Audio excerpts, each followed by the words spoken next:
आज आपण इथे मीडियम साईजची हँडबॅग पाहणार आहोत. तर त्यासाठी मी इथं कटिंग करून घेतलेला आहे. बेल्ट आहे 24 इंचाचा आणि बेल्ट बनवण्यासाठी याच्यात मी स्पंज वापरलेला आहे. तुम्ही नेट अस्तर पण वापरू शकता. नेट अस्तरने सुद्धा फिनिशिंग खूप छान येते. आणि त्यासाठी 2 पट्ट्या काढून घेतलेल्या आहेत. 1.5 इंचाची आहे लांबी, रुंदी आहे 1.5 इंच आणि लांबी आहे 14 इंच. तर मी व्हिडिओत दाखवल्याप्रमाणे सव्वाच्या आपल्याला सरळ जे फॅब्रिक आहे आपलं सव्वाचं त्याच्यावरती झिपर चेन पालती घालून घ्यायची आहे आणि मग त्याच्यावरती पुन्हा अस्तर ठेवायचं आहे. आणि ते स्टिच करून झाल्यावरती दाब टीप घेऊन द्यायची आहे. त्याला दाब टीप दिल्याशिवाय फिनिशिंग येत नाही. दाब टीप दिल्यानंतर खूप छान अशी फिनिशिंग येते आणि दिसायलाही छान दिसतं. तर ही जी बॅग आहे ती मीडियम साईजची आहे. यात मी स्पंज अस्तर वापरलेला आहे. तुमच्याकडं प्लॅस्टिकची बोरी असेल तर तुम्ही ते सुद्धा यूज करू शकता. त्याने सुद्धा बॅग छान होतात. पण स्पंजनी मऊ होतात. त्याला एक छान असा मऊपणा येतो. ते जर तुम्ही पोत्याचं बोरी वगैरे घातली तर त्याचा आवाज येतो. पण ह्या स्पंजने खूप सुंदर अशा बॅग होतात आणि दिसायलाही छान दिसतात.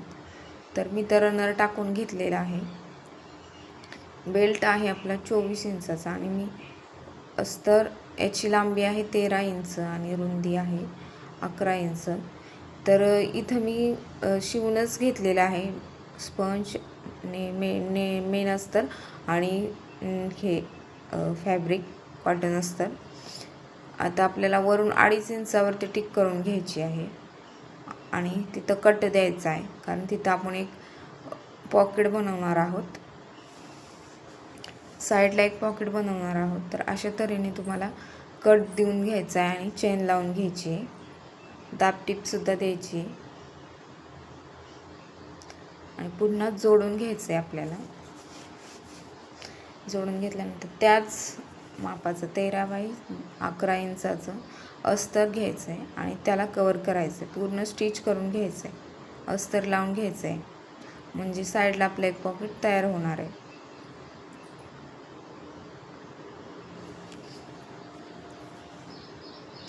प्रत्येक वेळा कमेंट करता तुम्ही की व्हिडिओमध्ये बोलत जा, कारण मला माझी लहान मुलं असल्यामुळे मला एवढं व्हिडिओ बनवायला वेळ मिळत नाही. वेळ मिळाला तरी व्हिडिओला आवाज द्यायला वेळ मिळत नाही. तरी मी पूर्ण प्रयत्न करत आहे तुमच्यासाठी. व्हिडिओला आवाज पण देत आहे. कशा बॅग शिवायच्या हे सुद्धा मी सांगत आहे. जरी काही चुकलं तरी तुम्ही समजून घ्याल. आणि हा छोटा पॉकेट आपल्याला आतमध्ये स्टिच करून घ्यायचा आहे. आतमध्ये पॉकेट असलेलं बरं असतं, कारण त्याच्यात आपण कॅश की वगैरे तुमचं काही महत्त्वाचं साहित्यसुद्धा राहतं.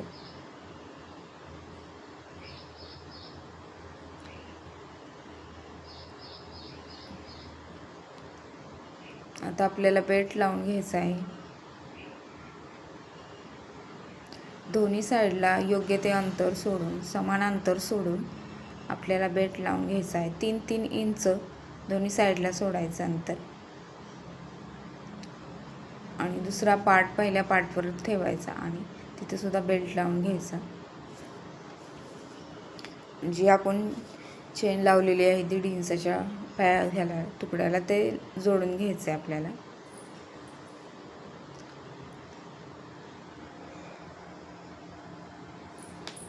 आता दाब टीप द्यायची आहे. आधी दोन्ही साईड जोडून घ्यायच्या आणि मग दाब टीप द्यायची.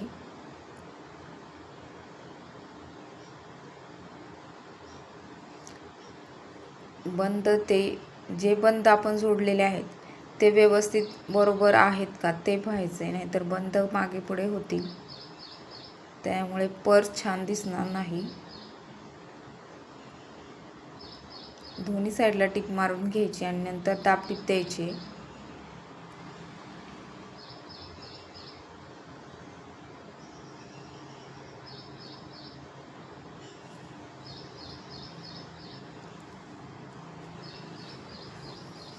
दाब टीप खूप महत्त्वाची असते. दाब टीप दिल्यानेच फिनिशिंग येते.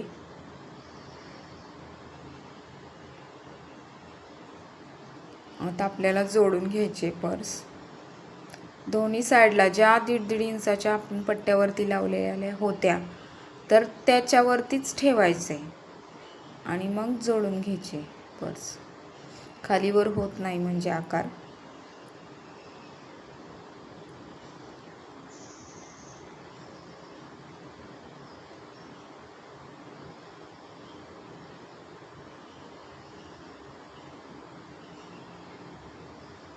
राहिलेलं कापड आपल्याला कट करून घ्यायचं आहे.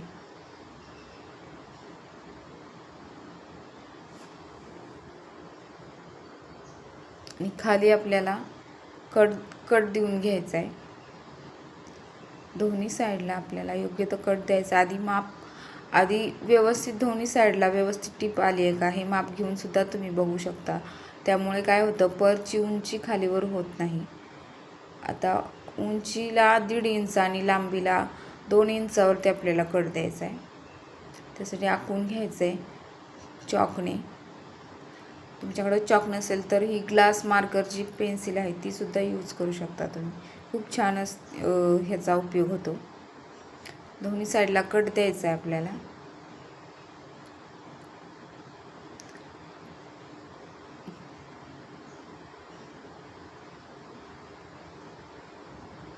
खूप छान दिसतो कट दिल्यावर आणि दिसायला पण बॅगला छान लुक येतो.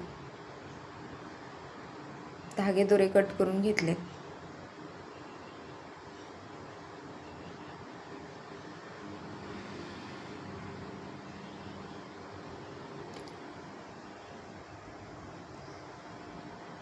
आता आपल्याला पुन्हा दाबटीप द्यायची आहे. चेन पूर्ण ओपन करायची आणि दाबटीप देऊन घ्यायची आहे.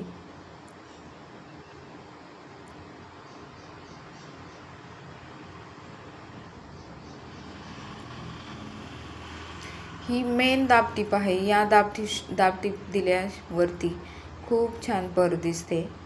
ही दाबटीप आपल्याला द्यायलाच लागते. तर तुम्ही मला धनुष आर्टिकलचे हँडबॅग कशा वाटतात हे कमेंट करून नक्कीच सांगा आणि धनुष आर्टिकल आपल्या चॅनेलला सबस्क्राईब करा. खूप सुंदर हँडबॅग तयार होतात. तुम्हाला जर ऑर्डर द्यायची असेल तर तुम्ही मला देऊ शकता. अशा तऱ्हेने आपली हँडबॅग तयार झालेली आहे. 2 साईडला पॉकेट आहे. तर धनुष आर्टिकल आपल्या चॅनेलला सबस्क्राईब करा. थँक्यू.